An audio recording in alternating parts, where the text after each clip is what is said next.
All right. Good evening, good afternoon, good morning, ladies and gentlemen. Welcome to today's show. This is Afriq24hrs TV, your number one live talk show that comes on your screen every day from 10 p.m. up to midnight. So, karibu sana. Today we are having a Valentine's special. Actually, we know tomorrow is that day that most people have been waiting for. So today we are having Valentine special. So apart from politics, we are also going to talk matters love. And shortly, I know I'm going to be joined by some other panelists who will help us look into this thing called Valentine. So the question that we're asking today in Valentine, we're asking you, we're having a great debate, and somebody is asking you, is Valentine's Day a waste of time and money?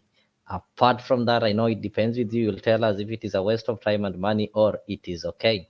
Because as we approach Valentine, you'll find that what happens tomorrow, the most places that are going to be busy are those people who are selling flowers, the ones who are selling cakes, candies, bar and restaurants. So these are the places that are going to be busy. They're the ones that are going to milk our money. So is it worth it, or we should just stay home and show love while we are at home? Welcome on board, and if you're joining us for the first time, ensure that you subscribe, like, and share our channel with your friends and relatives. Apart from that is matters of politics. Today, I think we saw the return of Ali Hassan Joho, who also declared that he is going to be on the ballot 2027, and Joho is roaring back. I know most of you have been wondering, where did Joho go to? Today, that question was answered when the Azimio leader Raila Odinga had his trip in Mombasa, and at Kongowea Market, they managed to meet their followers or their fans, where Joho declared that he's going to be on the ballot. So that is what we're also going to look at, matters politics. Is this one going to compromise, or is it going to interfere with the plans or arrangements that are already there in Azimio? Because now we are having a third candidate. We were having Raila, who declared that he will be on the ballot again 2027, and some people have started saying Baba the Sixth. We have Stephen Kalonzo Musyoka, who also declared that he must be on the ballot, and another person, Joho, is also saying that kijana wa Pwani, kijana wa Mombasa pia lazima awe kwenye ballot. So I don't know what your take is.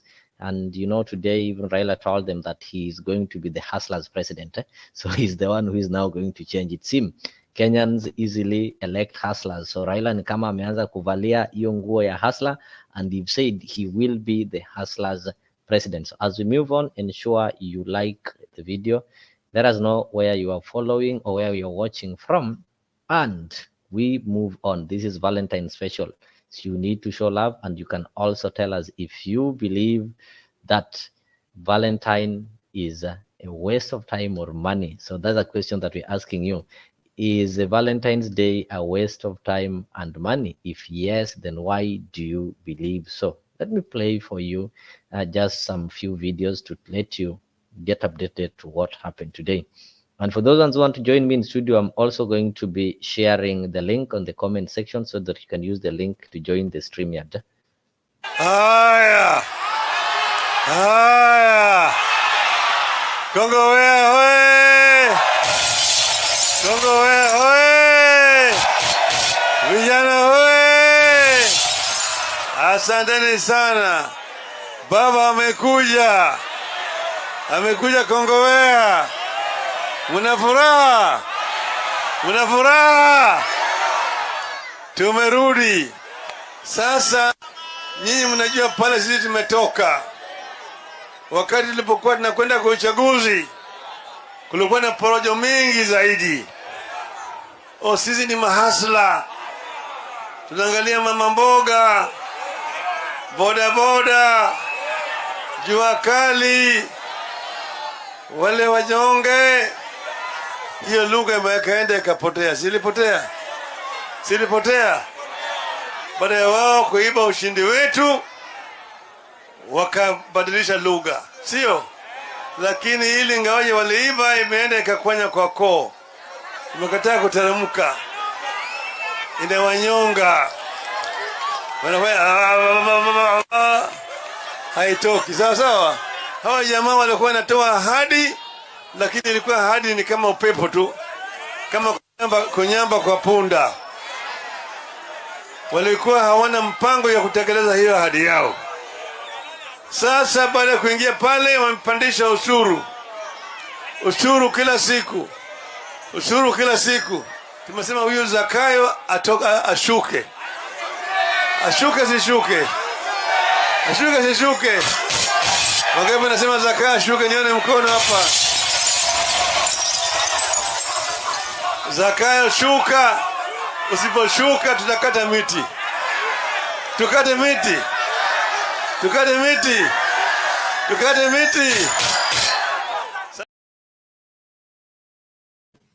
Yes, I think from that video that is Raila in Mombasa. Na amesema kuwa Zakayo ashuke na asiposhuka wanaenda kukata miti, and that is why he promised that he's going to be the hustler's president. So I don't know if he will be a different hustler from the current hustler that we are having. Those are some of the things that happened. And still, while we are still in Mombasa, you can listen to the voice of Ali Joho. He is back and is ready to go for it in 2027. So we're going to have the first person from the coastal province to be the president in this country. Governor Ali Hassan Joho wasalimu.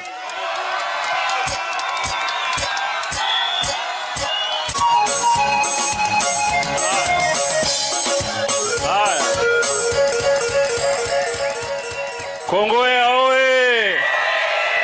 Kongowea mambo! Mukongangari kinoma.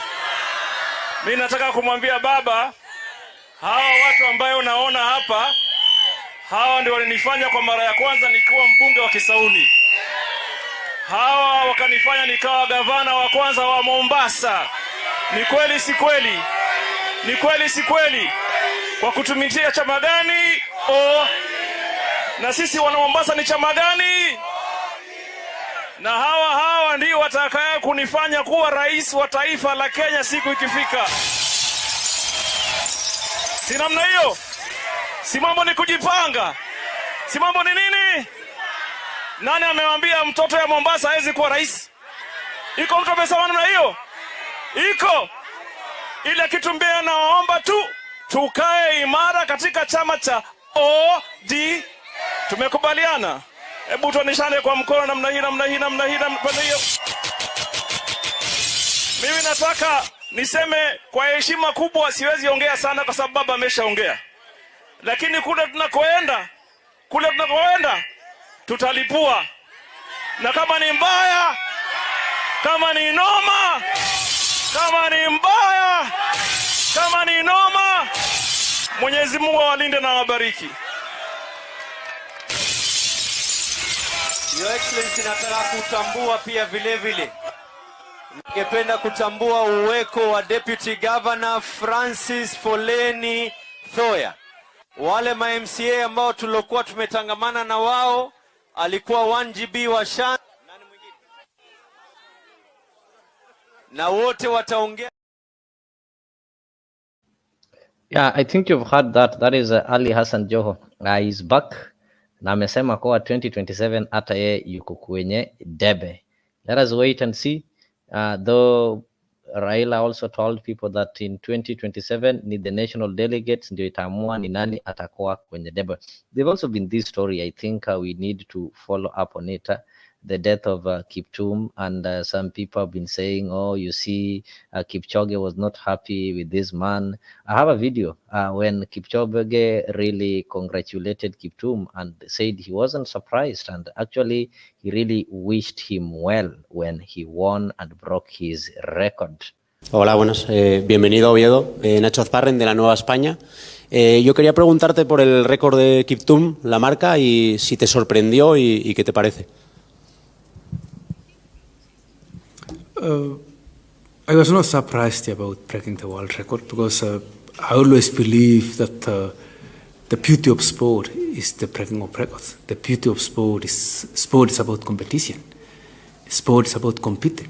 And you know, if records have been broken every now and then, that's the beauty of sport. It shows that people are working somewhere.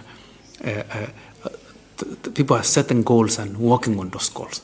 So I was happy to see the record being broken. I'm looking forward for many records to be broken, because I have shown them the way. I broke the record 2 times. I've run 2 hours, 25 seconds myself, 2017. I broke a 2-hour party. So it's, I'm in a good way that as an example that I'm giving to the next generation.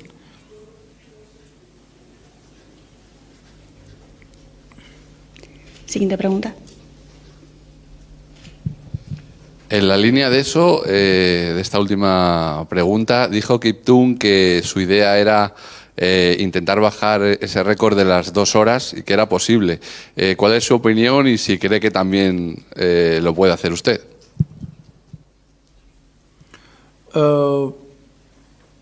I'm still angry of running fast. But, I'm competing with myself. I set my own my own goals. I treat myself as the best in training and in competition. And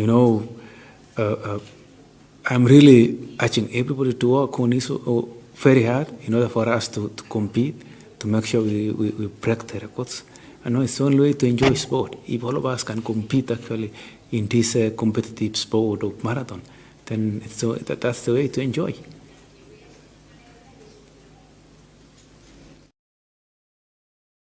All right, I can see Yegon, karibu sana, Gudia, welcome, Nef, Kipchoge, aongee Swahili too, English ni ngumu. Oh my goodness. So guys, if you want to join the studio, I've shared the link there. You can use it to join the studio. So I was just giving that information that there's been a lot of speculation on the death of this record breaker, and some people are having some blame games, some people are coming up with theories to Konawale online investigators. Though the police have said that, okay, this guy, it has been confirmed, he succumbed to accident, so people should stop speculating and allow the DCI to do its work. So kando na hayo, there's also something that we also have to talk about. Today, when the parliament resumed, I think you also today, the parliament resumed.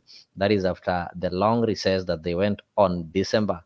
And what happened? There were a lot of chaos. So there are a lot of chaos in the National Assembly as MPs demanded that they be given the CDF money. So as they resumed from recess, the first business, they wanted money. Yeah, they found out that they did not have money in their pockets, and they claimed students have not been able to go to school. So it was so chaotic, and at one point, the justice and I think the Rarieda MP Otiende Amolo challenged the speaker that they need to dissolve parliament. So it was so interesting. So I'll just have to maybe play that one for you.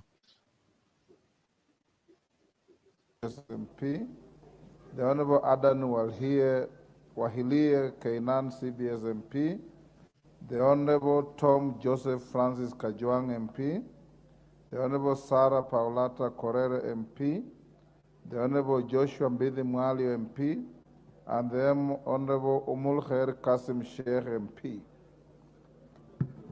Can we put the question?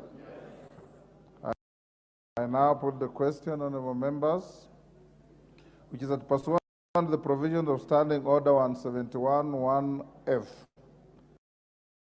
this House approves the appointment of the following members to the House Business Committee, in addition to those specified under paragraphs A, B, C, D, and E. The Honorable Mboko Milemba, CBS MP, the Honorable Robert Mbui, CBS MP, Honorable Okello. When the Speaker is communicating, you are duty-bound to remain silent. You are now causing even more problems.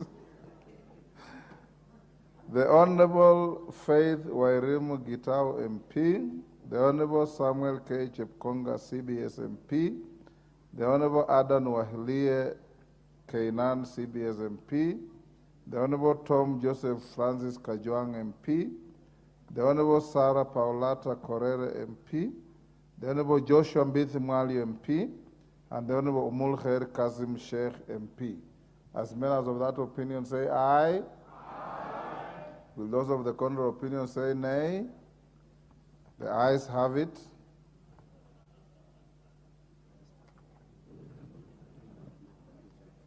Honorable members, you may now be upstanding. It's the end of our business today. All the members who have been approved by the House as members of the House Business Committee, you meet in committee room number 9 in the next 10 minutes to program business for the House. Honorable members, we now stand adjourned until tomorrow, Wednesday, 14th February 2023 at 9:30 a.m.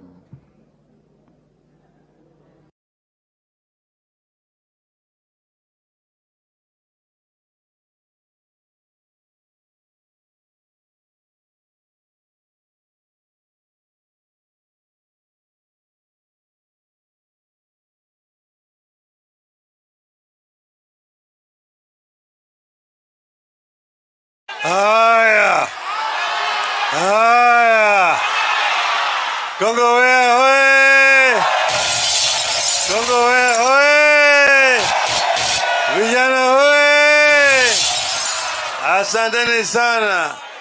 Baba amekuja Kongowea. Muna furaha, tumerudi sasa. Nyinyi mnajua pale sisi tumetoka. Wakati tulipokuwa tunakwenda kwa uchaguzi, kulikuwa na porojo mingi zaidi. Sisi ni mahasla. Tunaangalia mama mboga, boda boda, jua kali, wale wanyonge. Hiyo lugha imekaenda ikapotea. Silipotea.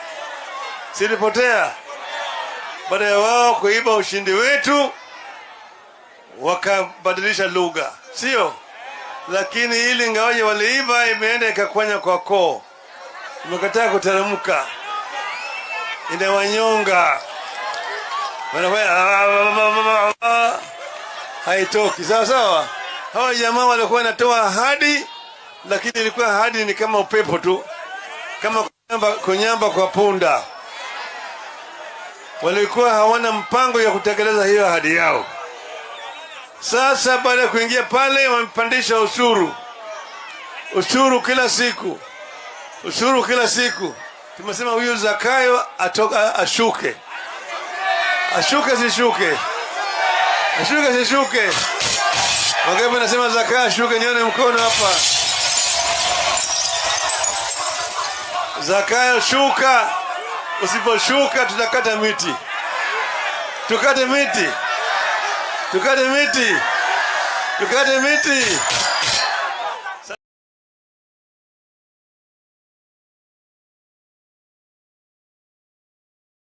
Special sitting. Mr. Speaker, as you may recall, a significant number of members, totaling 41, did request a special sitting to discuss the very important matter of non-disbursement of CDF funds in this country. Mr. Speaker, that communication issued on 1st of February and was duly copied to your office. Mr. Speaker, we have today resumed our regular sittings, but without a response or directions on that request. So the first point of direction, Mr. Speaker, is for you to guide where members who themselves are the one to sit request a special sitting and it is not constituted, how should that request be treated? Mr. Speaker, secondly, your direction on another important thing. On the 5th of December 2023, Mr. Speaker, at the continued push by members, you did issue communication, having been given information that the funds would be disbursed before the end of December. That was on 5th of December. It now appears, Mr. Speaker, that the Cabinet Secretary for Treasury may have misled our Speaker. Where a Cabinet Secretary who is answerable to this House misleads the leader of this House, how should we treat that? Mr. Speaker, I know that we are yet to constitute the House Business Committee. But, Mr. Speaker, this is an important matter where we need direction, because the directions that we are given or we take may well constitute our consideration of whether the House Business Committee has proposed is appropriate or not. Mr. Speaker, with respect, I do not imagine what other businesses we can be discussing when Kenyans are at home, students are at home, because we've not dispersed those funds. Mr. Speaker, without that, I think this sitting should be suspended until further notice. Thank you, Mr. Speaker. Order, honorable members. Honorable Otienda Amolo, Senior Counsel, you have a legitimate point, but your prescription is unnecessarily drastic. We can resolve the issue without suspending our sitting, particularly on day one, when we want, in fact, to facilitate you to move the motion if you wish for members to debate. Number one, the letter you wrote, you addressed to the majority leader and the minority leader, only copied to Mr. Speaker. And it's those two leaders who would have then motioned the Speaker to call for a special sitting. None of them did. Order. Order, honorable members, order. So it is not within the Speaker's competence to call for a special sitting. It's within the Speaker's competence to convene a special sitting when he has been motioned by a member, and it's the leadership. But it's now water under the bridge. We are sitting anyway. So we can allocate you time at an appropriate time, not today, so that you can discuss this important issue. Today being the first day, order CNN, I'm sure you know the standing orders. Today being the first day, we don't have a House Business Committee. So there is no business that has been approved and designated to be transacted. Understanding order number one, today after we've cleared the motion on House business, to make a statement on the tragedy that befell one of our most rising athletic stars. It will be a very short statement. I have approved it.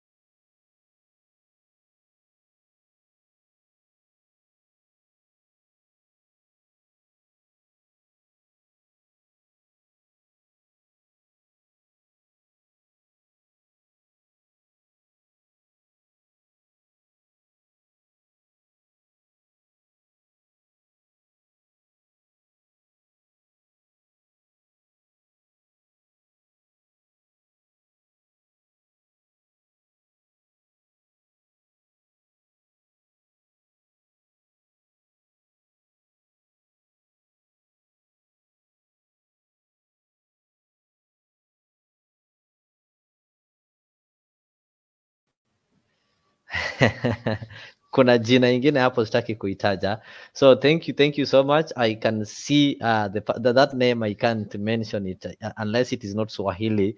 Yegon Goodyear, Richard Riley, and Ruth Apondi, karibuni sana, karibuni sana. Today is a special day. It's really a special day because we are only 2 hours to 14th of February, what you call the Valentine. I know most of you, both gender, be it male or female, you already have some budgets. You already have some budgets. Mushapewa pale. Some of you have budgeted for flowers. Some of you have budgeted for some candies. I know some of you have already budgeted for some watches or some belts or some wallets that they are going to buy to their loved ones tomorrow. So that is why we are asking you a simple question. There's this great debate. This is something that people don't like discussing. The great debate is Valentine's Day a waste of time and money? So if it is so, then why do you believe so? Ramesh is already there. So let me know from where you are. You can tell me your feelings or your views. You know that every year you'll find that we have people with different views when people talk of this thing called Valentine, there are people who've been celebrating, they don't know what Valentine is. Though in our previous show on Bed of Roses, we tried, our panelists there tried to explain what Valentine is and the kind of the love that people should be sharing. So can you be able to hear me? Goodyear, I think I've raised my volume. Are you able to see me? To hear me, sorry. Thank you. Confirm if I'm audible, kindly. All right. I know somebody will be able to confirm that. Somebody can be able to confirm that. So I'm saying this, somebody should be able to confirm if I'm audible. All right, good. So why do you have to? Oh, thank you, Yagon. So Yagon, I've asked a question. I need an answer. I need a response from you. Yeah, I identify as gender neutral and I don't celebrate Valentine's Day. Yeah. So Yagon is saying that you identify. Do you mean that Valentine is about gender? Because if you identify as gender neutral and you don't celebrate Valentine, do you mean it is about gender? And if it's about gender, then which gender celebrates Valentine? Huh? That is something I want to know from you. Somebody saying that they celebrate Christmas and they can't say they love maybe, you know, when it comes to these kind of celebrations, we've been seeing Christmas being celebrated and any other celebration. There are those people who celebrate Halloween and those kind of things. So what happens tomorrow? It's a matter of fact that as people are going to celebrate, like we are going to have the Valentine parties. The Valentine parties, there are people who are going to like make business. Number one, the florists, the ones who are selling flowers. Tomorrow is the day that people are going to buy flowers and take to their loved ones. Number two, we are going to have the restaurants and the bars. In the restaurants and the bars, people like are going to have some drinks there. Of course, people are going to have some wines. Yeah, people are going to be taken for lunch. Some will be taken for dinner. You see, it's about happiness. It's about showing love. And of course, I know the M-Pesas will be so busy. There are people who are going to send fare and such kind of things. So is this one a waste of money? I remember the economic situation in the country right now. There's taxation, kuna school fees, kuna nini. So is there no better way of celebrating this kind of Valentine apart from spending? Do we have some other ways that people maybe can invest it to show love to their loved ones? Is there any other way? That is the question I'm asking you. Do we have some other ways of showing love apart from spending on one another? Is that the only way you can show love? So the question is up to you. It is back to you so that you can be able to tell me what you understand by the Valentine and maybe the myths and the facts that you know about it. That is what I'm asking. And I know people have been asking so many questions, and that is what I wanted to know from Yegon. Like what Yegon have told me, that he is a neutral gender and he doesn't celebrate. Goodyear is saying that anyone can be your Valentine, your mom, your kids, your friends, and your dearest. That is good. Anyone can be your Valentine. Goodyear. Then secondly, how do you celebrate them? It's a Valentine Day. How do you celebrate these people that you're telling me are your Valentine? Because there have been so many myths. I think you're trying to debunk the biggest Valentine Day myths of all time. Number one, there's always been a myth that Valentine Day is only for couples. That is not true. Valentine Day is for anybody. Number two, people have always believed that Valentine Day is a hallmark holiday, yeah? And you need to spend a lot to show someone you love them to the core. Yeah, Valentine is only about receiving gifts. I think there are some of the beliefs that has always been there. So are these beliefs making sense? Yegon is saying that I believe Valentine's Day has become less about conforming to traditional gender roles and increasingly about the personal expression of love. There is no correct way to celebrate it. I'll highlight this.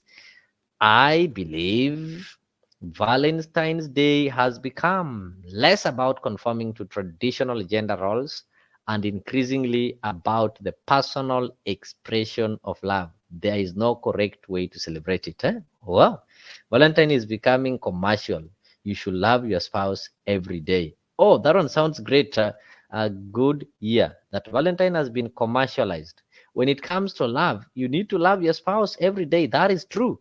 It is not that you don't need to wait for a single day, a day that only appears once in a year to show love.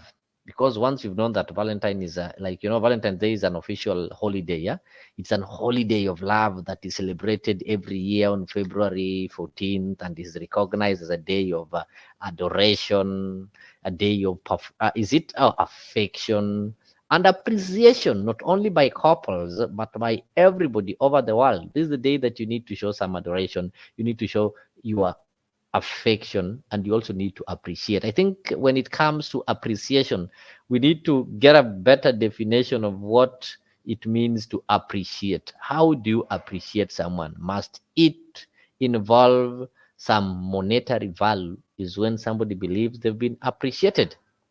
Yeah, I know there are many myths that are surrounding this day, and this one can cause confusion and some misunderstanding. Yeah, and you find that people have got some myths. Like number one, I told you the first myth is that there are people who believe that Valentine's Day is only for couples. Good, you have told me that the main reason behind Valentine's Day is always believed to be, I think, romance, the day that covers much more than that.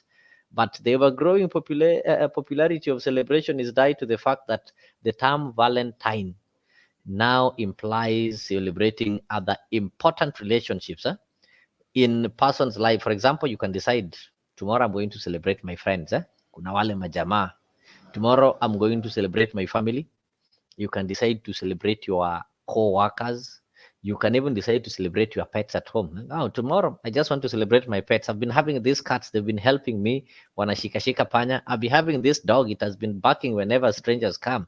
So you don't need to be romantic, to be in a romantic relationship to enjoy like this special holiday. I think so. You don't need to be in a romantic relationship for you to enjoy this day. You can as well enjoy this day without being in a romantic relationship. Jagon is saying that I'm joking, but why must we always adopt European celebrations? Don't we have our own as Africans? That is a good question. I've always tried to ask, why do you have to be obeying and responding to these Western celebrations, the Western holidays? Actually, we've been having these Western events. Like we celebrate Christmas. Is Christmas an African event? We celebrate, I don't know. That is a good question, yeah? We need to have our own. I think we are having a lot of African events that can be celebrated that maybe we people have not just been keen. There's another myth that I want us to look at. The Valentine Day is a Hallmark holiday. These are myths that people have always believed that this is just a holiday that was created by Hallmark to sell more cards.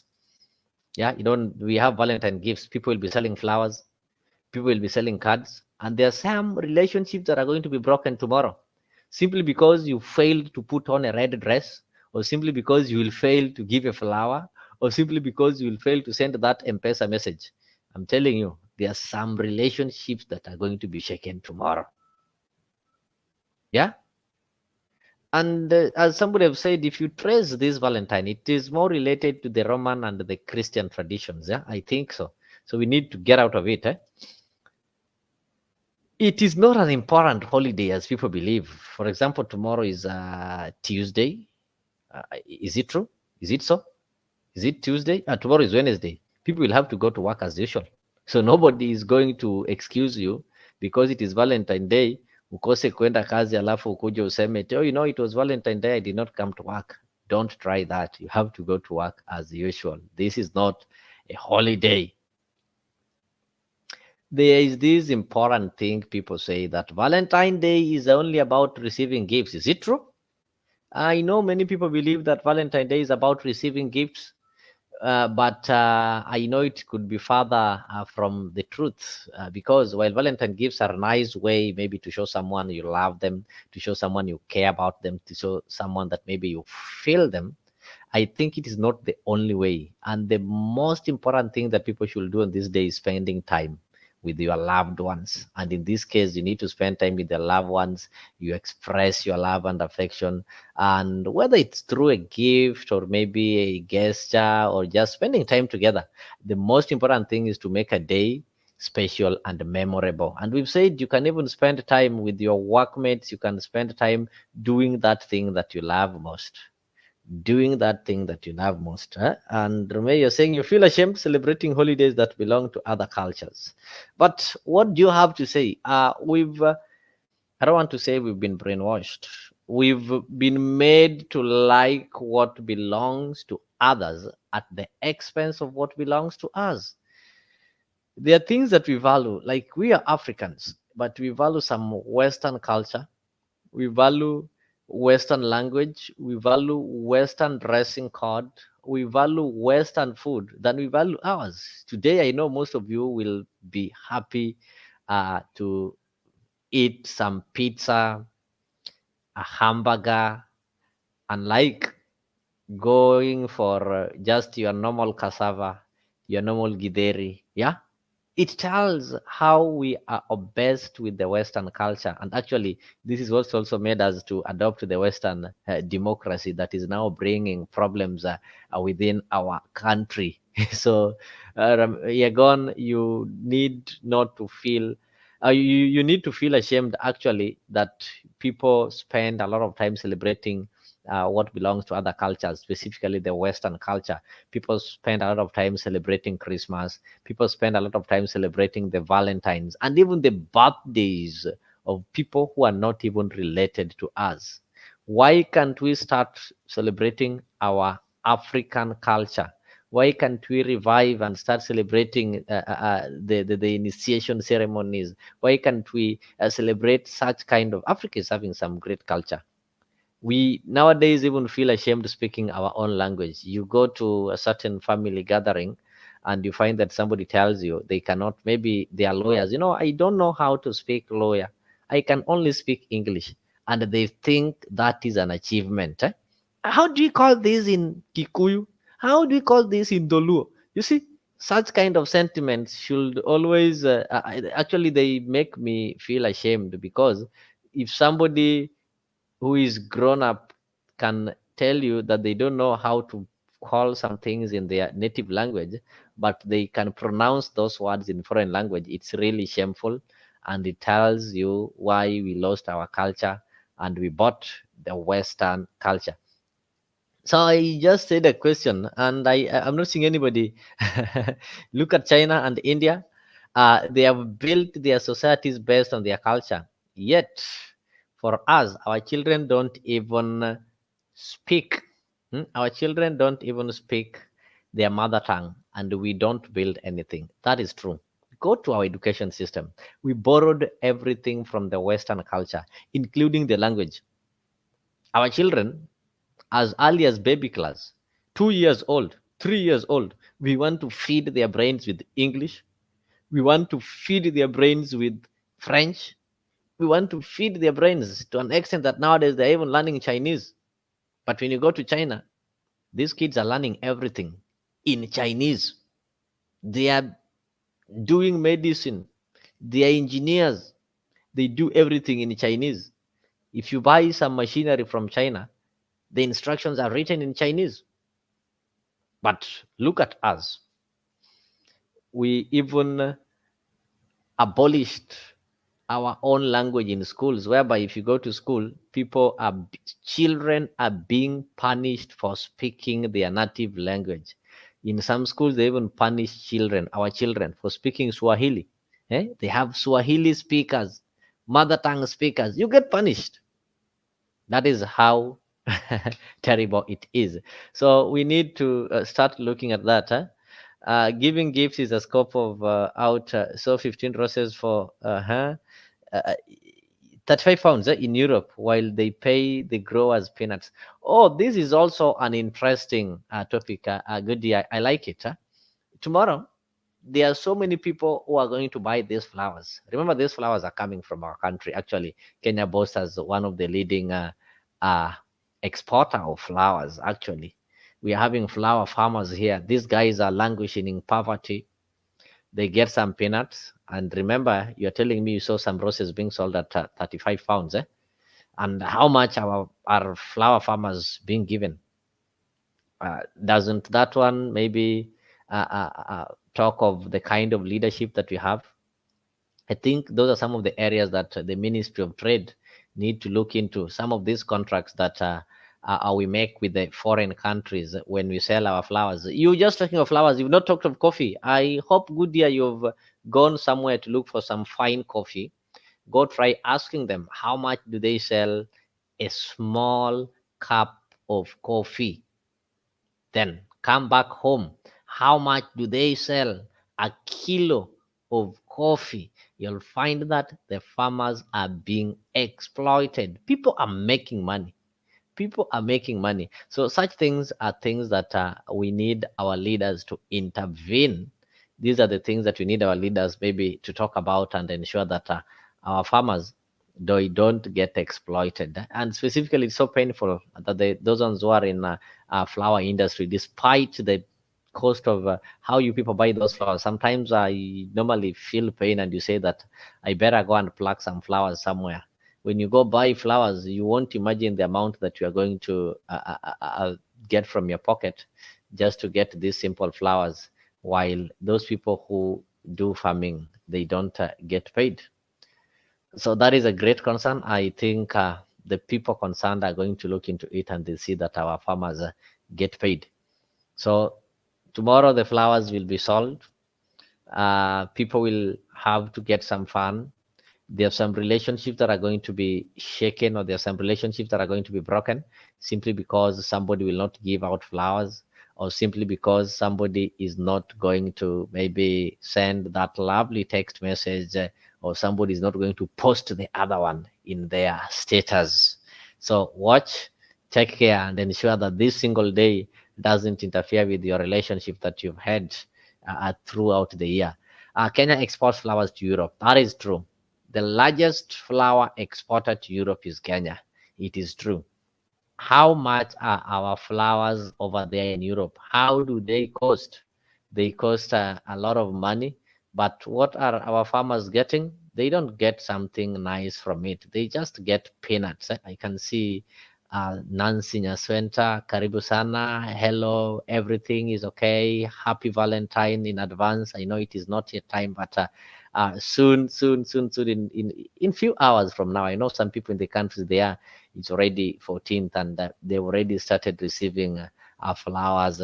Some of them have already started receiving those sweet messages. I know there are some messages people have not been receiving, and some people keep these messages only to spread them on a specific day, which is wrong. You need to show love every day. You need to show love each and every time. You don't need to wait for a specific day to show love. It's bad manners. Good year. Good year. You said you are not going to change it to good month or good week or good day. Small cup of Kenyan coffee is 4 to 25 pounds. Then how much are the farmers paid for the coffee? Go and ask for those people who come from Kiambu, the ones who come from the central parts of this country, the areas that coffee is being grown. Just go and ask how much they get for the coffee. It's called exploitation. Yeah, it's really exploitation. Our farmers are getting exploited, and that is not good. That is not good. Something has to be done, and something should be done, and the people who are responsible need to get that message, and they need to do something to ensure that our farmers are not exploited. So those people who are joining us for the first time, I would like to invite you to our channel, that is Afriq24hrs TV. Ensure that you subscribe, you share, you turn on the notification bell, and you invite your friends. We have several shows. We normally have several shows, several programs, not only politics. We do politics. We have some educative programs like Dr. Shamba that we bring to you every Sunday from 8 p.m. We have Bed of Roses every Friday. In the morning, we have newspaper review. We try to connect you with the African stories. And at night, we have open political talks. And we also bring some experts in various fields to come and just do some public sensitization and do some civic education. So when you subscribe to our channel, everybody, at least we are having some content that is going to match your needs. So if you don't like politics, we have worship every Sunday. If you don't like worship, we have Love Matters on Bed of Roses. If you like business, you just like investing, we are having Dr. Shamba. So keep it here, ensure you subscribe to our channel and turn on the notification bell so that whenever we are live, we will always ensure that you get notified. A short break, then we proceed.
All right. Thank you so much and welcome back. Thank you so much and welcome back. And because people are preparing for the Valentine, somebody might be wondering why is it that our studio is pink today. So we just had to touch on something like that, and I think we've looked at it, and now we can move on to our debate. Let me now open the page.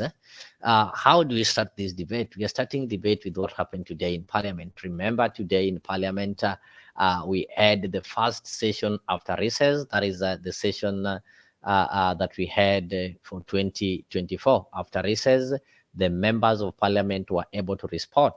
And despite a lot of things taking place, including the tribute to the fallen champion, tribute to the fallen marathon record breaker, that is Kiptum, MPs had something so pressing, and this was the national government CDF money.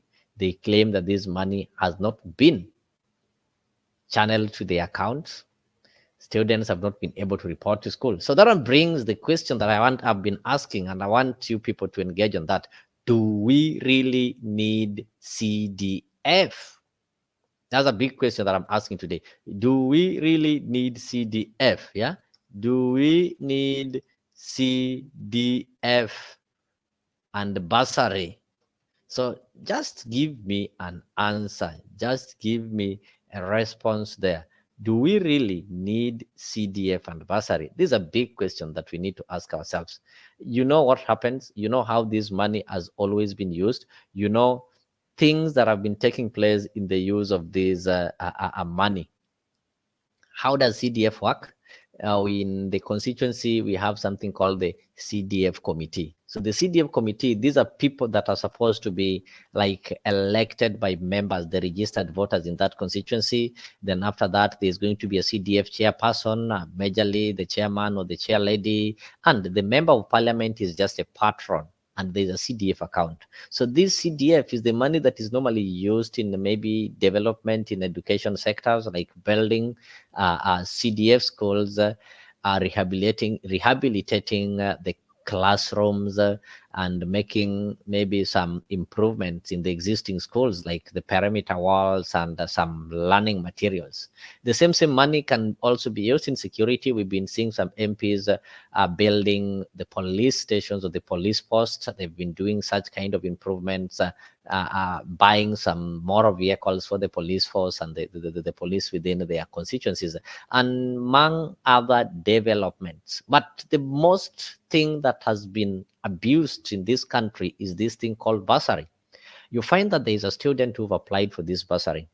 The school fees, for example, is 30,000 Kenyan shillings. But the CDF committee or the CDF is going to give this child a bursary of 5,000 shillings. This is a poor child from a poor background who doesn't have anything. Maybe because the number of people who are applying for this CDF are more. So what they do, they decide to divide it. Kila mtu apewe 5,000, 5,000. You wanted 30,000. They've given you 5,000. You pay.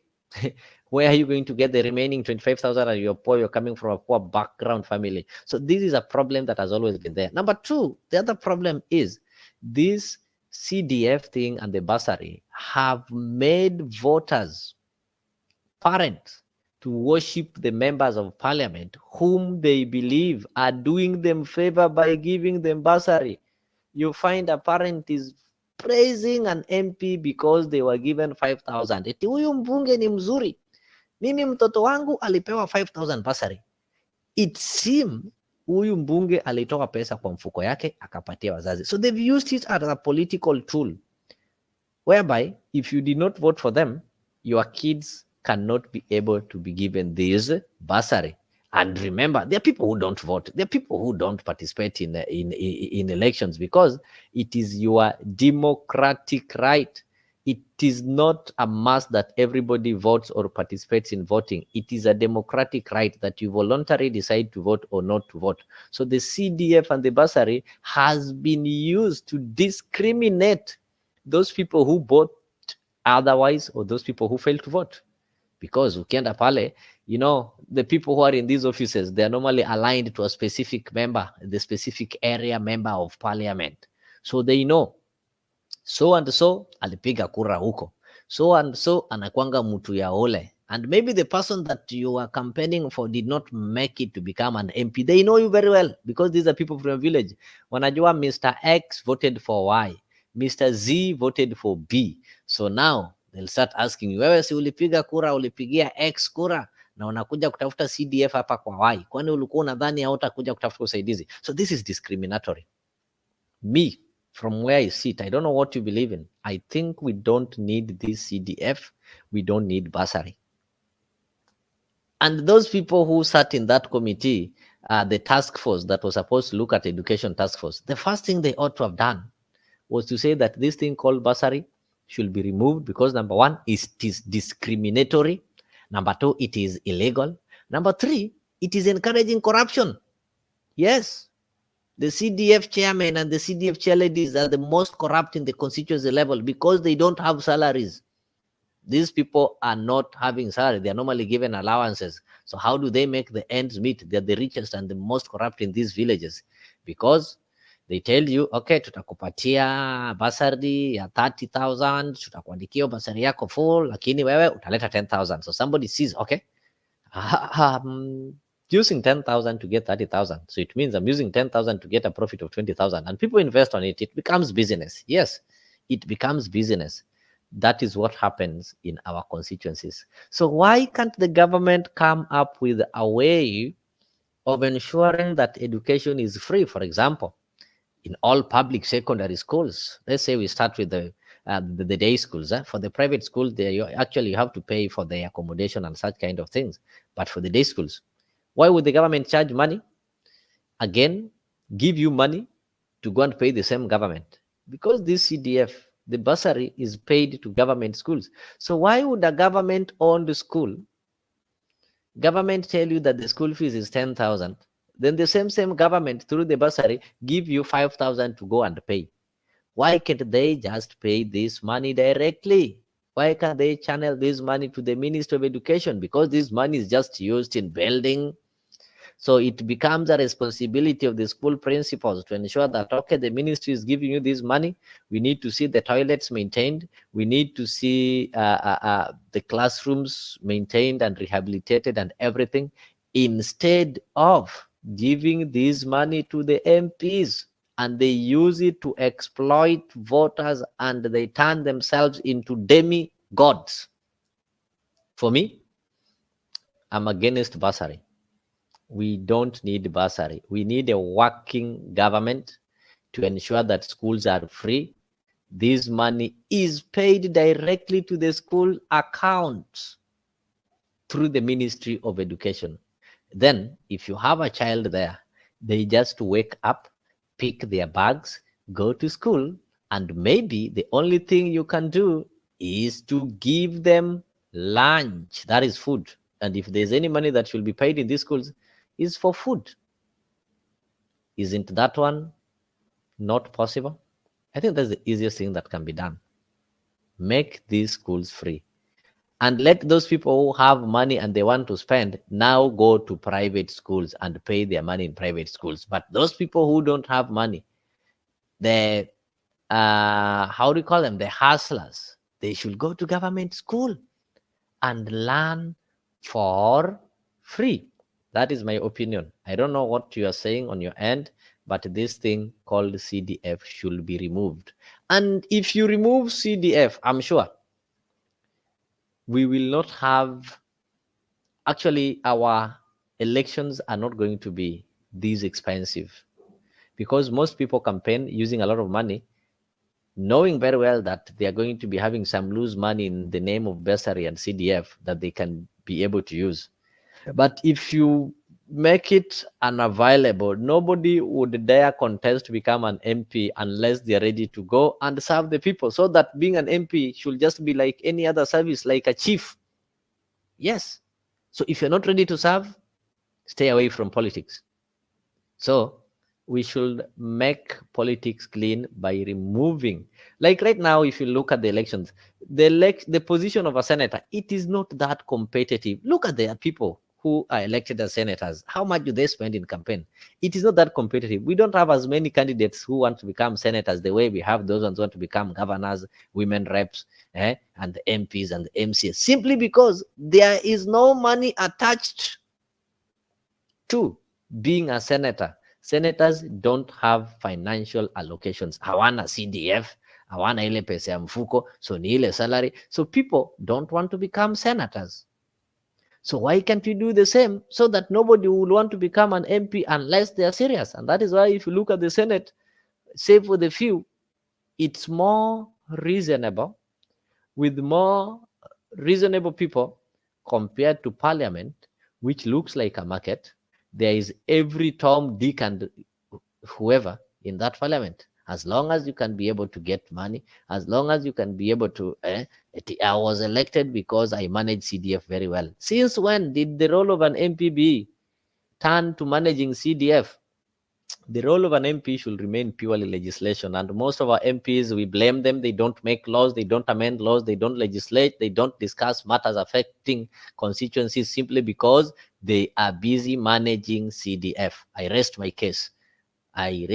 So when you see those MPs, tell them, nimesema, no way, we don't need CDF. CDF itolewe na itolewe kabisa. I'm done with that. Yagoni is saying that corruption thrives where there is a lack of transparency and accountability. If the process of awarding bursaries is not open and well documented, it can be easy to manipulate. That is true, Yagon. And this is what is happening. The process is never transparent. It is never accountable. Why would they normally tell these parents to go and fill forms? Why can't they just go around the villages or go around these schools when, you go to the primary school, when people are sitting for the KCP, look at the students, look at how they've been paying fee. You are able to identify the ones that are needy. Then you go to the secondary schools, look at the number of kids who've been admitted there. They are normally given calling letter. Yeah? You tell like school A have called 70 students. Wait for the principal to tell you how many in the first week, how many will have paid fee and reported. So the ones who've not reported, it is because they don't have that school fee. Go pay that fee there. Tell those students, if you are called in school A, go to that school. It will even reduce this maneno ya ebu nimeitwa kwa hii shule nisaidie kutafuta hii shule ingine. Transparency. There is no transparency. There is no accountability in CDF, and that is why there is a lot of corruption.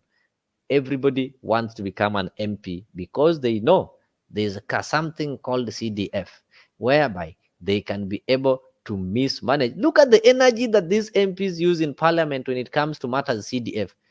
There is nothing Azimio, there is nothing Kenya Kwanza, there is nothing Wajakoya, there is nothing you believe in Ruto, there is nothing you follow Raila when it comes to CDF. But when it comes to other issues, hapo ndio unasikia whipping.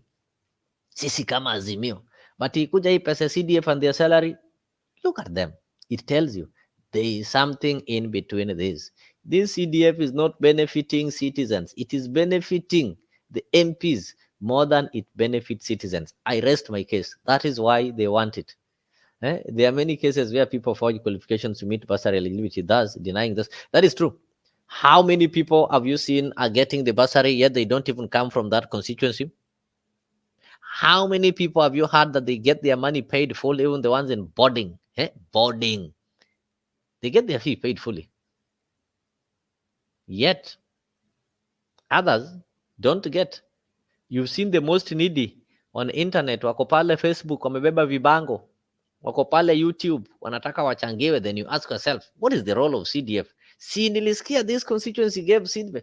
You hear these constituencies are giving CDF, then the same constituency, you see somebody pale kwa Facebook, I scored 400 marks. I'm supposed to go to Kapsabet National School, but I don't have fee.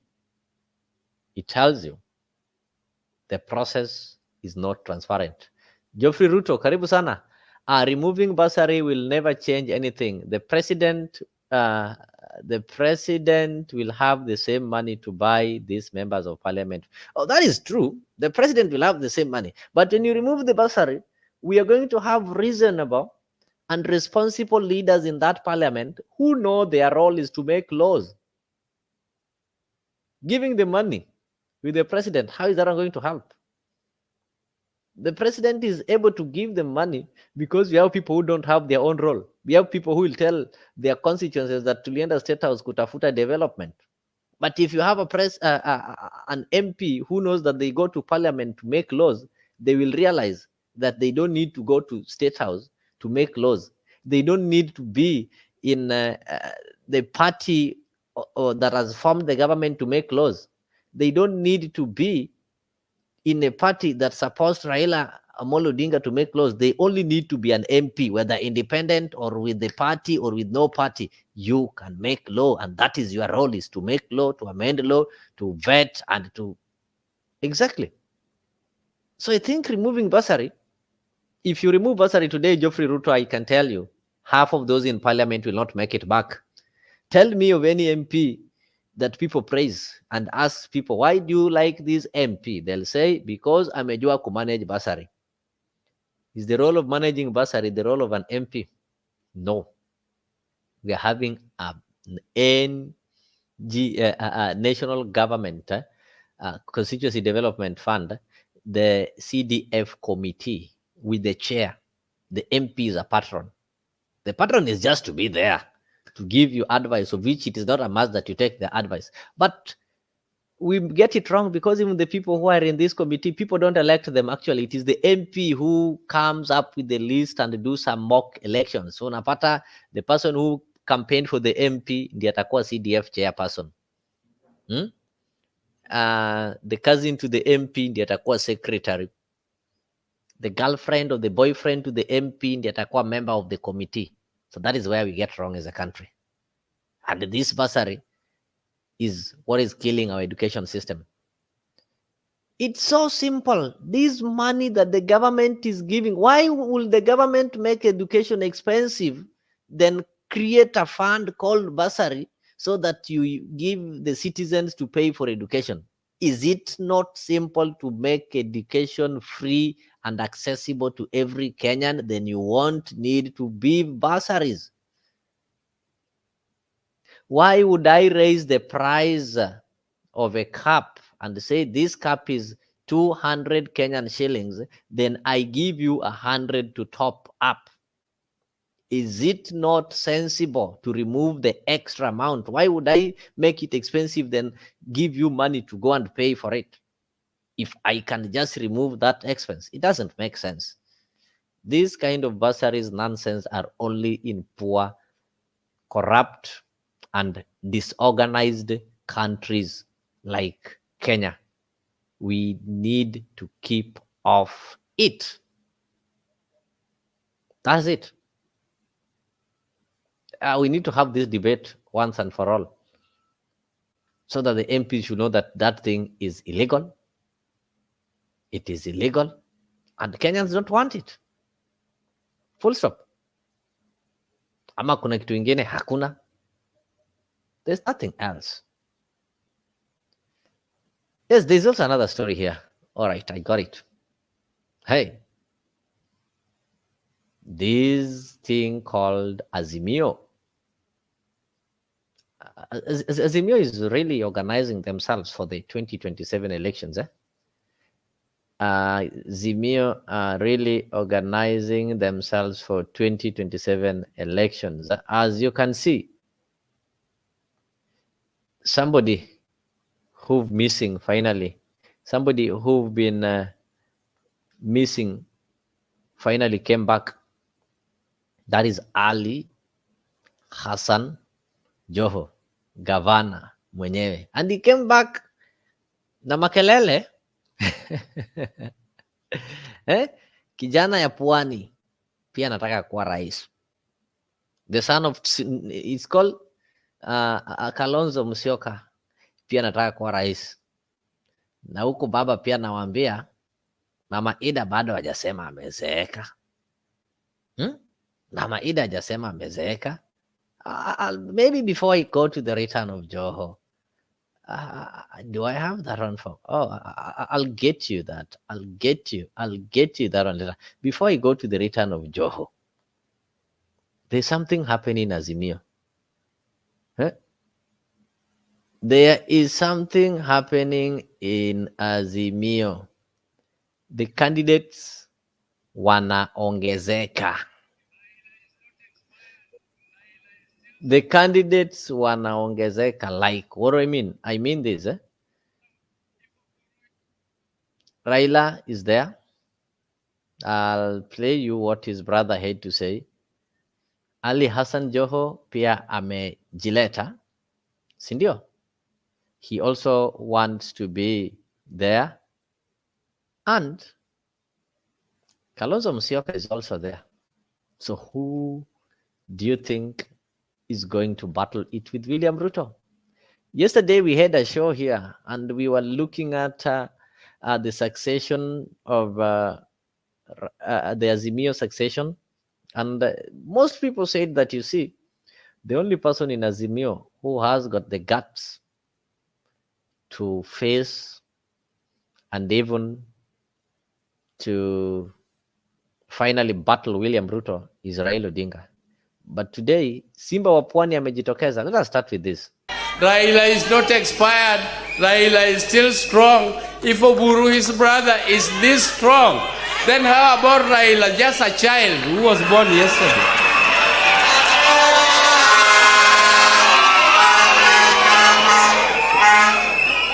So when you talk of contestations for the leadership of this country, others, people who are with us in leadership, particularly in our own coalition, you should not pressurize Raila to tell you that you are the one who is going to take over.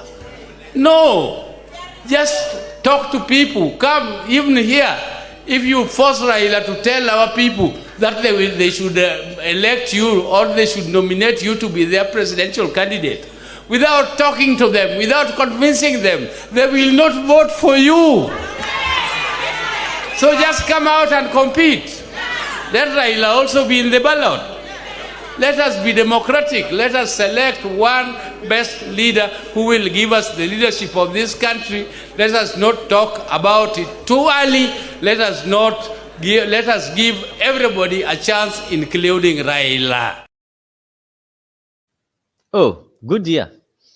Oburu is telling us to be democratic, and the good year is asking a good question. That where is Martha Karua? Oh, I'm asking the same. Where is Martha Karua? Of late, he's been hiding. She's been hiding. I don't know where. Maybe Anajipanga. Maybe she's planning something that we don't know. Where is Martha Karua? Yeah. And when you're asking for Martha Karua, where's Jeremiah Kioni? You know, we are having Jubilee. So who is leading Jubilee currently? Because we can't talk of Uhuru Kenyatta. I know he can't be among the candidates in 2027. So where is Martha Karua? Of late, we have Wajakoya. That's good. We have Kalonzo Musyoka. And there's somebody who is also coming. I'm forgetting. We are going to look at him. Don't underrate him. There's somebody who is also coming. Somebody by the name Peter Munya. And he's really working to revive that party called the Party of National Unity, PNU. And recently, when Kalonzo had his Mount Kenya tour, they met together. Ramesu, Joho will never be president.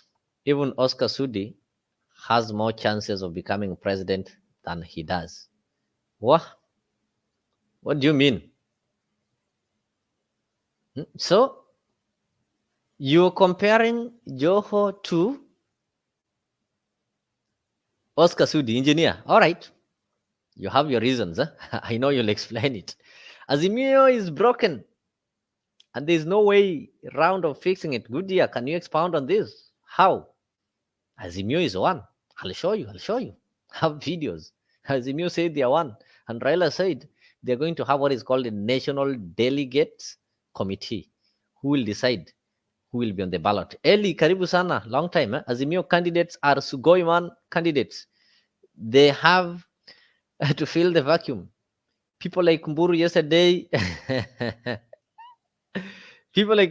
peddling the Biden age analogy. They are saying that this time people will elect an old Braila.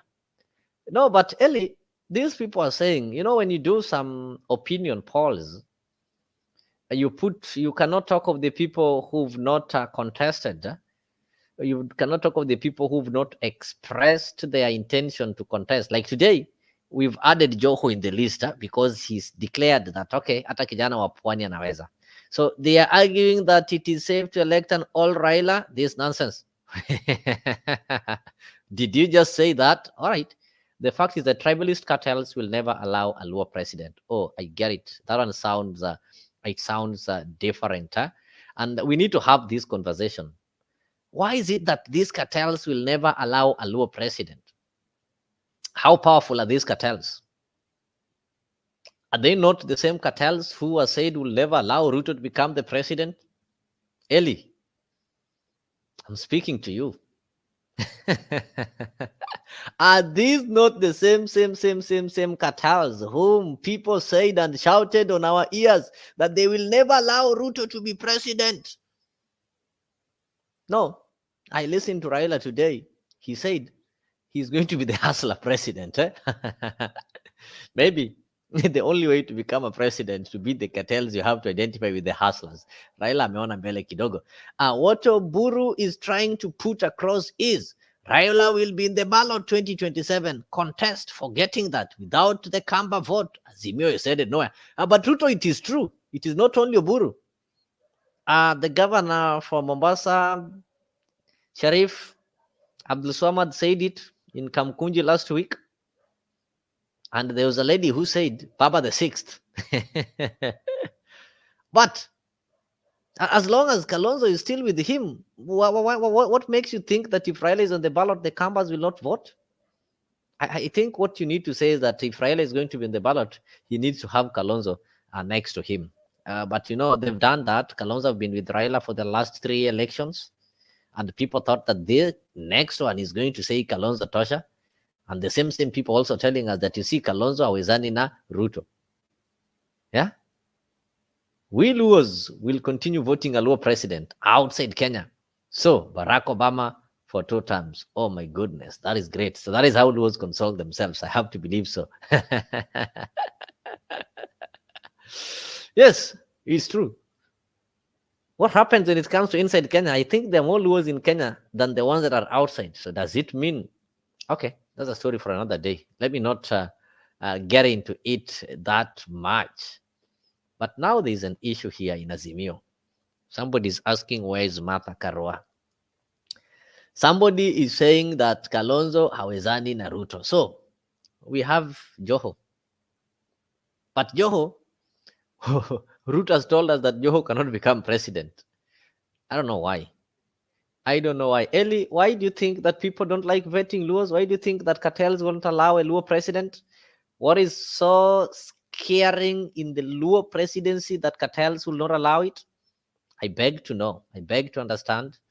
Oh, you're saying president is not everything. Why should we even care? Take it and keep it for like 100 years. Actually, somebody once told me that, Luos are the Igbo of Kenya.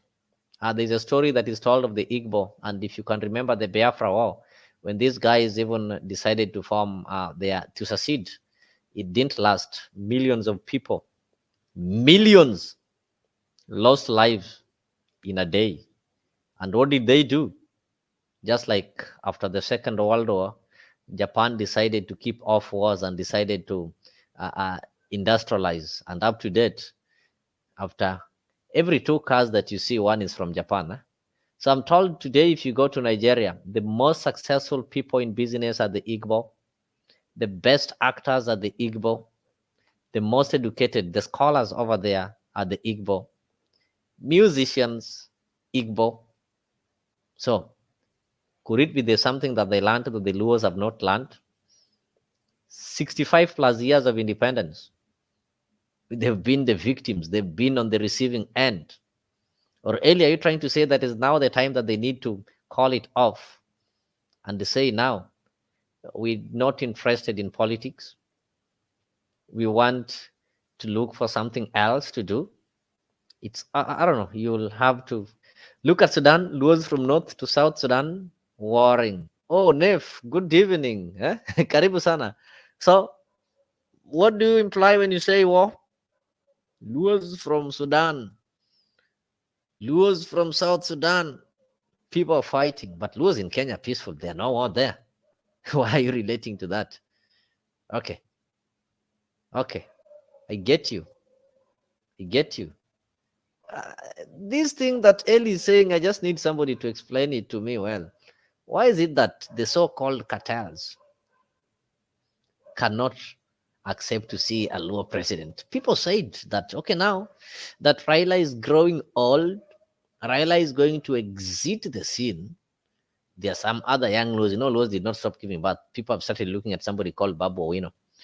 Do you think it will also be the same case?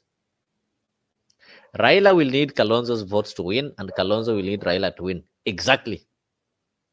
So now the issue is, between Raila and Kalonzo, which one can win best? Who can, like, you have somebody should be first, another person number 2. So if Raila is number 1 and Kalonzo is number 2, or Kalonzo number 1 and Raila is number 2, which ticket is likely to win? Are we likely to see a Kalonzo Raila ticket winning, or Raila Kalonzo ticket winning? Remember, we've had Raila Kalonzo ticket twice. Yes, twice. The third time, maybe the third time they would have made Kalonzo Raila, but that one did not happen. We saw the mother effect. What happened is history. Yeah. If I was any person from Nyanza, just keep away from national or presidential elections. It is a nonsense. Keep out of it and grow your Nyanza region. Great call there, those people in Nyanza. Keep off national politics and grow your region. That's a good advice. Because look at the people who've been credited for most of things that have happened nationally and globally. They come from Nyanza region. But when you go back to their region, it seems these people have been so selfless to an extent of giving it nationally and denying themselves locally. Wake up call over there.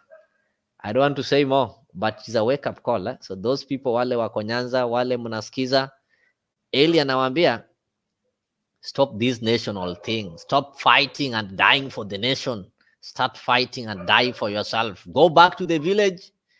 Build cities there. Already you're building Europe. We want to see another New York in Siaya. We want to see Minnesota in Homer Bay. We want to see California in where? Migori. People see Luos as warmongers. I look both Sudan, South Sudan, nothing but war. Nef, I think that is one case study. South Sudan. Are you talking of Luos? You know, South Sudan, we are having, okay. Or do you mean River Lake Nilos? Because in South Sudan, we are having the Shiluk, we have the Nuer, we have the Anuak, we have the Langi. Yeah? All right. We'll look into that. It will be the same. At Babu Owino, there was a time when people were voting for Ouko, the former Auditor General, to be president. How long did that last? Ouko was the no-nonsense auditor. Ouko comes from Siaya. You get it? Huh? Kenyan politics. But the fact that Ruto became a president, the son of nobody, I think even Babu Owino can make it.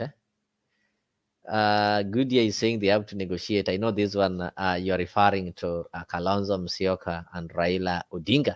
All right, I was talking of this issue of Joho. I know most of you have really dismissed it quickly. I don't know why you dismissed it quickly, but have a listen to kijana ya Coast. Governor Ali Hassan Joho wasalimu.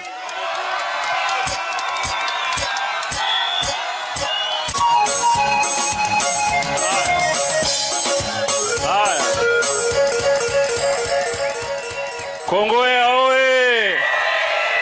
Kongowea mambo! Mukongangari kinoma. Mimi nataka kumwambia baba, hawa watu ambayo unaona hapa, hawa ndio walinifanya kwa mara ya kwanza nikiwa mbunge wa Kisauni. Hawa wakanifanya nikawa gavana wa kwanza wa Mombasa. Ni kweli si kweli? Ni kweli si kweli? Kwa kutumikia chama gani? Na sisi wana Mombasa ni chama gani? Na hawa ndio watakaye kunifanya kuwa rais wa taifa la Kenya siku ikifika. Si namna hiyo? Si mambo ni kujipanga? Si mambo ni nini? Nani amewambia mtoto ya Mombasa hawezi kuwa rais? Iko mtu amesema namna hiyo? Iko. Ile kitu mbaya naomba tu tukae imara katika chama cha OD. Tumekubaliana? Hebu tuoneshane kwa mkono namna hii pande hiyo. Mimi nataka niseme kwa heshima kubwa, siwezi ongea sana kwa sababu baba ameshaongea. Lakini kule tunakoenda tutalipua. Na kama ni mbaya, kama ni noma, kama ni mbaya, kama ni noma, Mwenyezi Mungu awalinde na awabariki. Your Excellency, nataka kutambua pia vile. Ningependa kutambua uweko wa Deputy Governor Francis Foleni Thoya. Eli, I get you. That is Joho saying that mambo ni kujipanga. Na yeye pia ametosha. I get you. I know how Ruto got into power. It's contested. It's been controversial. It was challenged. And up to date, it's still being challenged. So maybe the question that I have is, why do you think somebody else cannot use the same way? What stops somebody like Babu Owino, who I think is still young, energetic, creative? He equally have got money and monopoly of violence, same as Ruto. What do you think can stop him from using the same means that William Ruto used? Then finally he becomes the president. Try to think of maybe another question that I wanted to ask based on the return of Joho. Do you think Coast can produce a president? Do they have the numbers, the resources, and maybe the zeal so that they can be able to rally behind their own and consolidate some support from other regions. For example, if today Joho says and Raila says in ODM that now we've tried Imekata, let us now try Joho, then they all rally behind Joho, the Kalonzo ticket, yeah.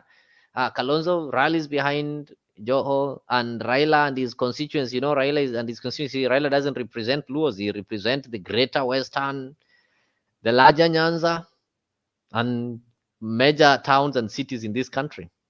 Can't it happen?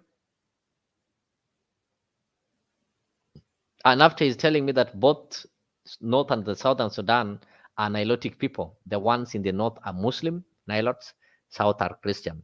So then it is wrong enough to say that it is Luos who are chaotic, because if the people in the South who are having chaos and you've grouped them, that the Northerners are Muslims and the Southerners are Christians, then why can't you say Christians are chaotic?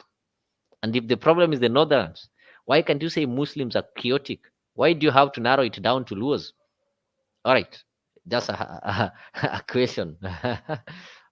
Just a question. That is what you've identified. Or if you are saying it is Nilots, then in Kenya, we have Nilots. I think majority, we have the Kalenjins, those are Nilots, Maasai, the Kipsigis, the Turkana. You get me? Goodyear is warning me from mentioning the word Sava. I'm not going to mention Sava. I'm saying Babu Wino can use the same. Si kama ni propaganda, si wanajua. Kwani? Okay. That's it. There is a question you asked. Nobody has answered me. Where is Martha Karua? Oh, she gave up. She gave up. Okay. I get you. Kenyan politics is sham. Do we need to reach a point when we say we are no longer going to be participating in these elections? Or are there other ways that we can use to ensure that we face these elections differently? Because as it stands, I know, even if elections are called today, results are just going to be the same. There are people who will have to be disadvantaged. Not that they will cry. No, they'll have to be disadvantaged, actually. There will be a section, a candidate who will have his way dubiously. And the Kenyans are used to it. And nowadays they even know. And even as people go for elections, the Supreme Court is already prepared. They know they are going to have a petition. And they know it is the same process. They'll have the same lawyers, the same case, the same argument. Tragicomedy in those elections. That is true. I think Kenyans of goodwill should just say that no, we don't need elections in this country. Not unless we come up with better ways. I was seeing some people were proposing that we need to have the servers within the country. And people don't trust our institutions, including the e-citizen.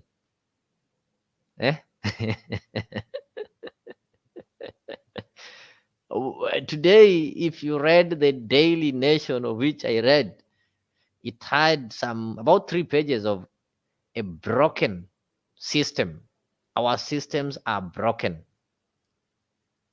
Our systems are broken. Not only the electoral system, even the financial systems, including the education system.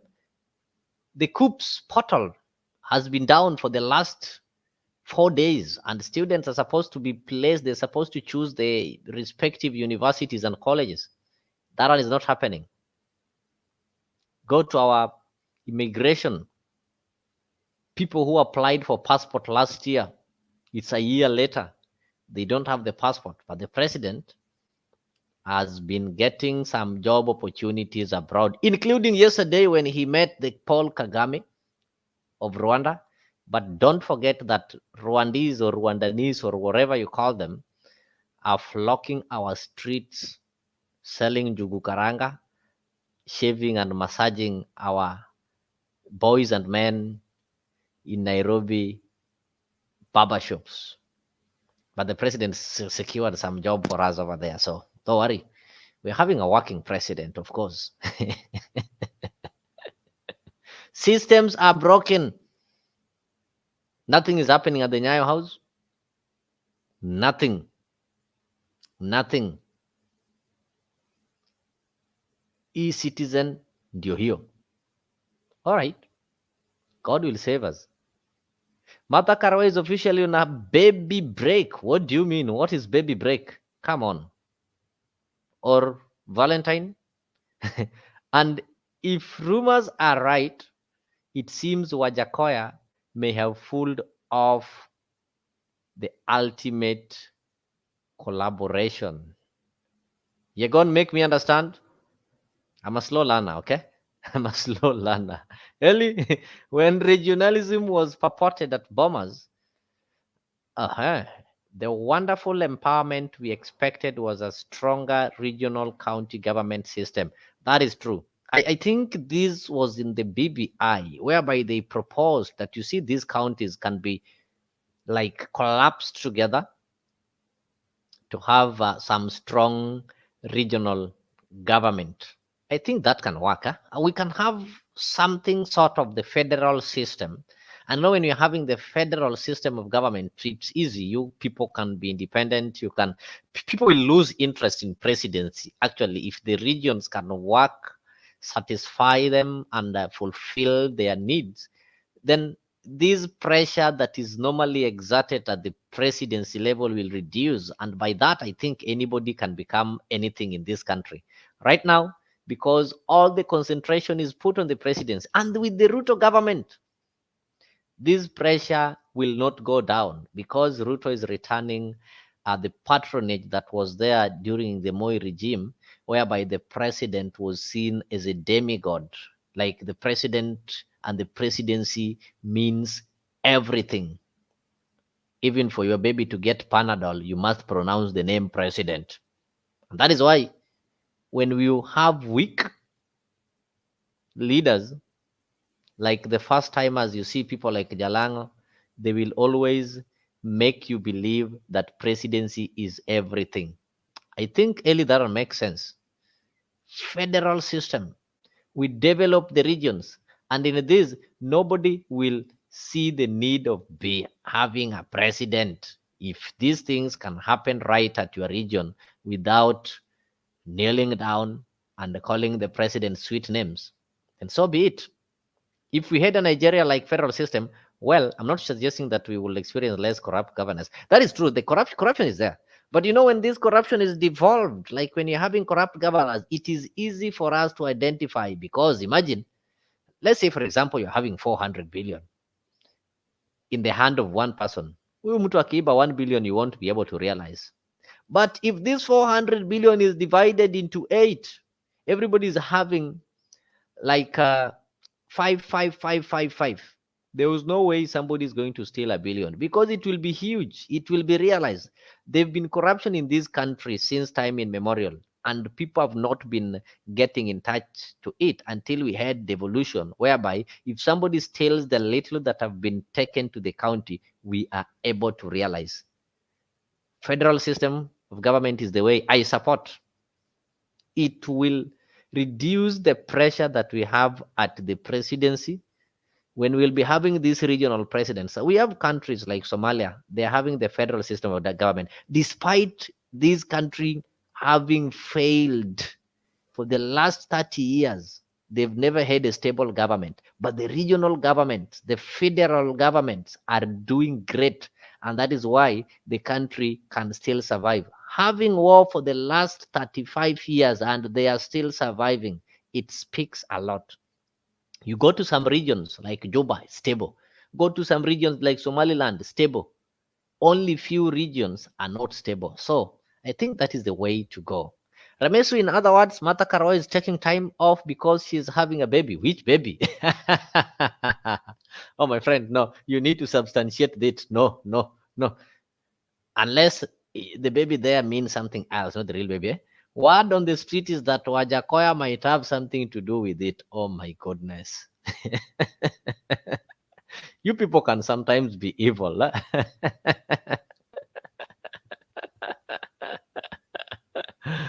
You're gone. Keep off that lane. We don't want to see you in cells being charged with defamation. Keep off. In Kenya, leaders are so corrupt. The courts and prosecution are afraid to charge them. Where we end up Pakistan, they jail the former leaders like nonsense. Oh, in Kenya, there's something that happens, Wana. The politicians are the most corrupt. They are the ones who make laws. They are the ones who amend the laws. So the laws that are going to be used to prosecute them are made by them. So how do you just decide to charge a lawmaker? Eli, one point or some time back, you heard this MP, I don't know, it was Keter or who, publicly saying, I think he was telling the traffic officers there was some scandal at the highway, and he told them that we are the ones who make laws. I am a lawmaker. How do you challenge them?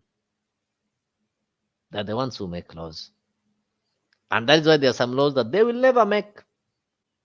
We need people who need to realize that when you make laws, you don't make laws for yourselves. You make laws for the entire society. So these laws must not be favoring you. That is when we will have good laws in this country. But the laws that we have, there are some that are never implemented. For example, today there was some damning report about the ministry, the government. Actually, government offices are leading in people with fake and forged papers.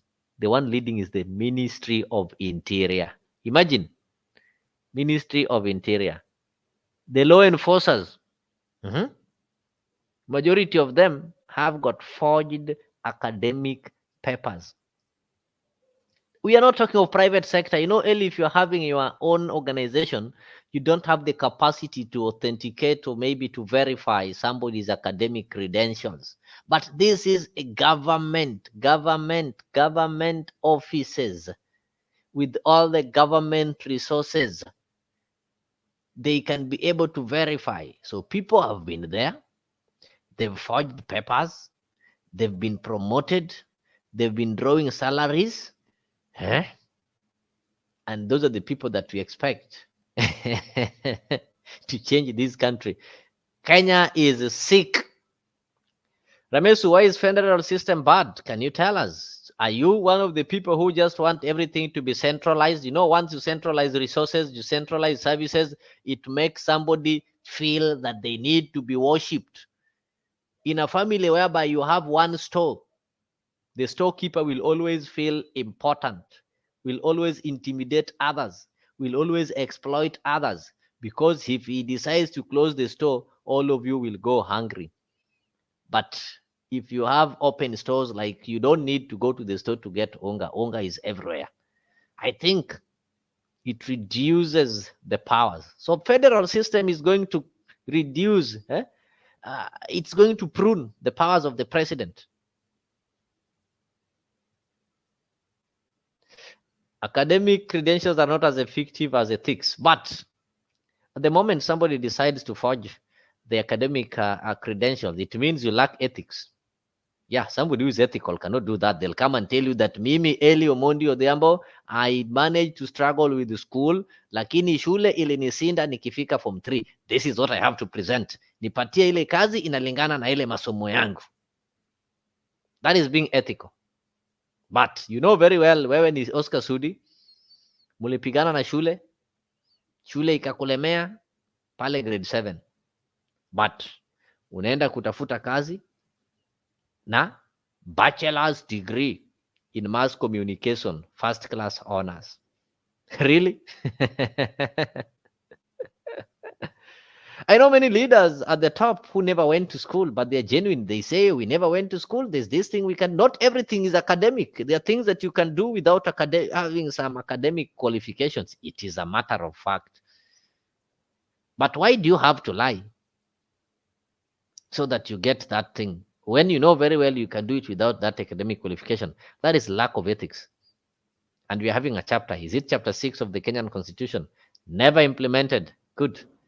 Competition and conflict between different levels of government over resources and responsibility can lead to more corrupt bargaining and deal making where public resources are traded for political. No, you're gone here. You are wrong. Competition is healthy. When Siaya will see that Busia have a state-of-the-art hospital, hata hao watatamani. It will spur growth if people compete positively. There's no personal gain. This region is having 10 stadiums. Why is it that our region is not having even a single stadium? But the moment we wait for the government to come and build the 9 stadiums, they'll choose where they want to take these 9 stadiums. Unless we are given responsibilities to do this, we'll do it on our own. Look at what has happened since we had devolution from 2013 moving onwards. There are some counties like Turkana that never even had a level 3 hospital. And now that these things were devolved, go. At least right now, every county, they talk of stadium, hata kama ni ile wamekula pesa, but there is something. Yeah. Federal system of government can do better than the centralized system of government. I believe so. I believe so. Yeah. Let us not, maybe. The competition is good. It has worked and it can still work. It can still work. It only needs goodwill. It only needs goodwill. Forget about these things in the NADCO report that is just saying that we need the leader of opposition. For what? To oppose what? That is not the solution. That is not the problem we are having in this country. We are having a problem of lack of leaders. The problem we have in Kenya is that we lack ethical leaders. We are having dealers. So anybody who can come up with a proposal to ensure that the country have the right leaders, that is the only person who is going to save this country. I believe so. I believe so. So, ladies and gentlemen, even as we people are winding up, we need to push and ensure that this country gets some leaders who are ethical. These side shows in the name of G Basari, CDF, National Affirmative Fund. No, the government needs to be responsible. The government needs to be responsible, transparent, and all right, peace. Okay, those ones who are joining now, we had some candid conversations even as we are winding up. So you should always keep it here at Afriq24hrs TV. We'll always discuss as Kenyans. We'll always try to get solutions that can be able to help this wonderful country. So if you've not subscribed to our channel, I'm just calling you to go and subscribe to Afriq24hrs TV, so that whenever we are live, we can always be having this kind of conversation. And next time, when you see me in studio, I'll share a link so that you can also join the studio. We have this conversation together. Otherwise, it's past midnight. I just want to wish you people good night, and the ones who are waking, the ones in diaspora, good morning and happy Valentine in advance. Share love, spend time with the most loved ones, be it your workmates, be it your friends or your relatives or the family. Spend time, show love, and let it not be a single day's event. Ensure that you show and share love each and every day. Tupatane kesho asubuhi, same place. Thank you very much.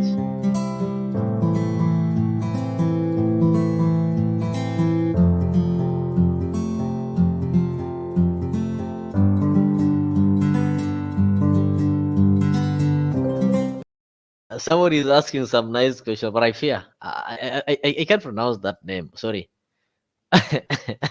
You're giving me some advert. Let me project it. Okay. No, you need to change your name, Bana. Majina Alisha, my friend. Sorry. Otherwise, karibu sana, karibu sana, karibu sana. Actually, you're making my night. That name, please, please, please, please. No Swahili words, bana.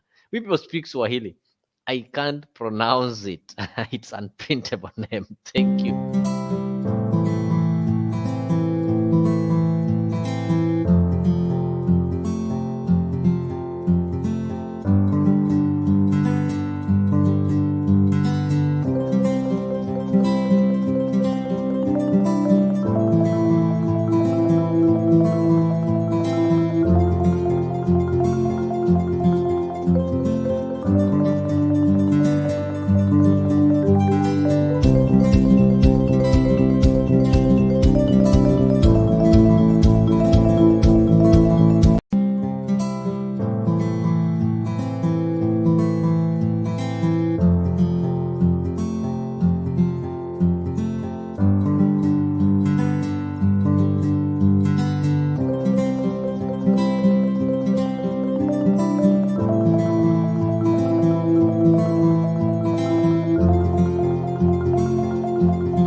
Tunasonga mbele watu wote wa Jamhuri Kenya yetu. Tunasonga mbele watu wote wa Jamhuri Kenya yetu. Haya sisi sote wananchi tushangilie.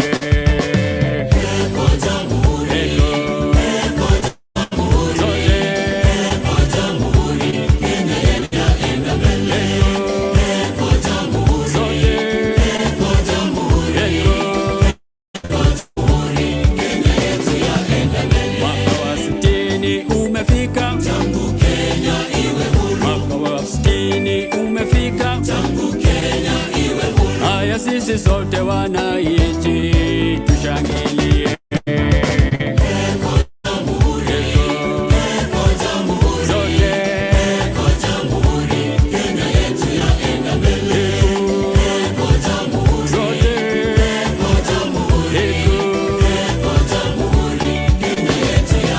Mbele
Ready for love, ready for happiness. I hope it comes today. Oh, it hits you like a drum of bricks when the right one comes along. And it always gets you so confused that you can't tell right from wrong. Looking for love, looking for happiness. I need some love to brighten my day.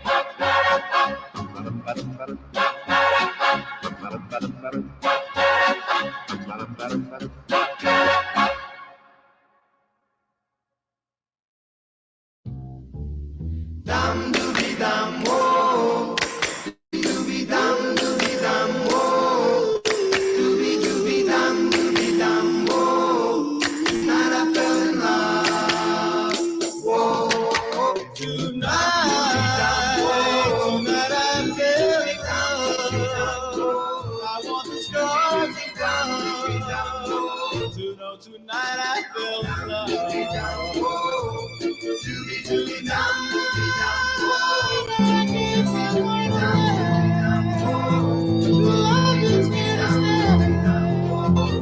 Tonight I fell in love. Oh, what a wonder, this magic spell I'm under, this feeling that I feel. Is it really real? My heart beats so fast, I pray that